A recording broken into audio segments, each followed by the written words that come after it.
Tania, projek ini banyak kerja dah. Kita tak sempat siap. Nanti mesti kalah. Tak apa Sneha. Cikgu nak tengok siapa yang jujur, bukan siapa yang paling cepat. Aku ada idea. Kawan abang aku kerja dekat stor sekolah. Dia boleh bagi bahan lebih. Kita guna je lah. Cepat siap. Senang kan? Sneha, tu bukan bahan kita. Kalau guna tanpa izin, tu dah kira ambil hak orang lain. Alah, sikit je pun. Tak ada orang tahu pun. Kalau kita biasa tipu benda kecil, benda besar pun kita akan rasa biasa. Macam rasuah, mula dah tak apa, sikit je. Tapi hadiah dia RM200. Kalau kalah, penat je kerja kita. Kita bukan nak kerja hadiah Sneha. Kita yang tunjuk amanah. Itu baru wira sebenar.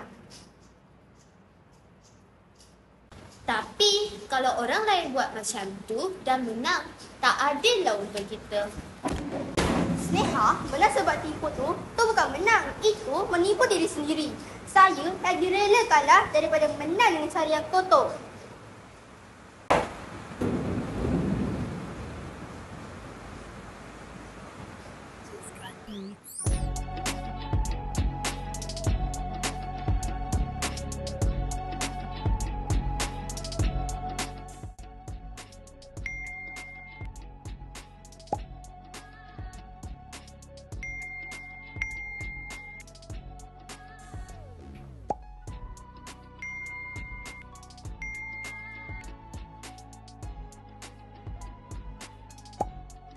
Aku kecewa dengan kau, Sneha.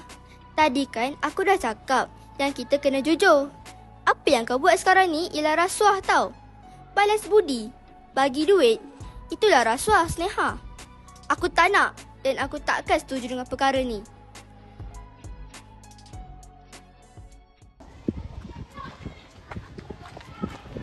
Tanya, terima kasih sebab tegur aku pada hari itu. Kalau tak, saya mesti buat sendiri. Tak apa, yang penting kita belajar sendiri. Jujur tu lebih bernilai daripada hadiah.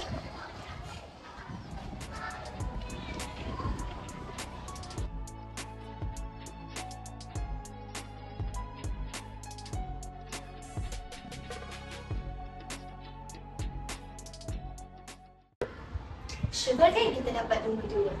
Betul tu, walaupun nombor 2, tapi kemenangan ni dah serasa lebih bermakna.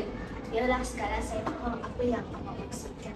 Tak apa Sneha, saya tak nak kawan saya tak jujur. Mula-mula benda kecil, lama-lama makan rasuah. Ish, awalnya tak adalah macam tu.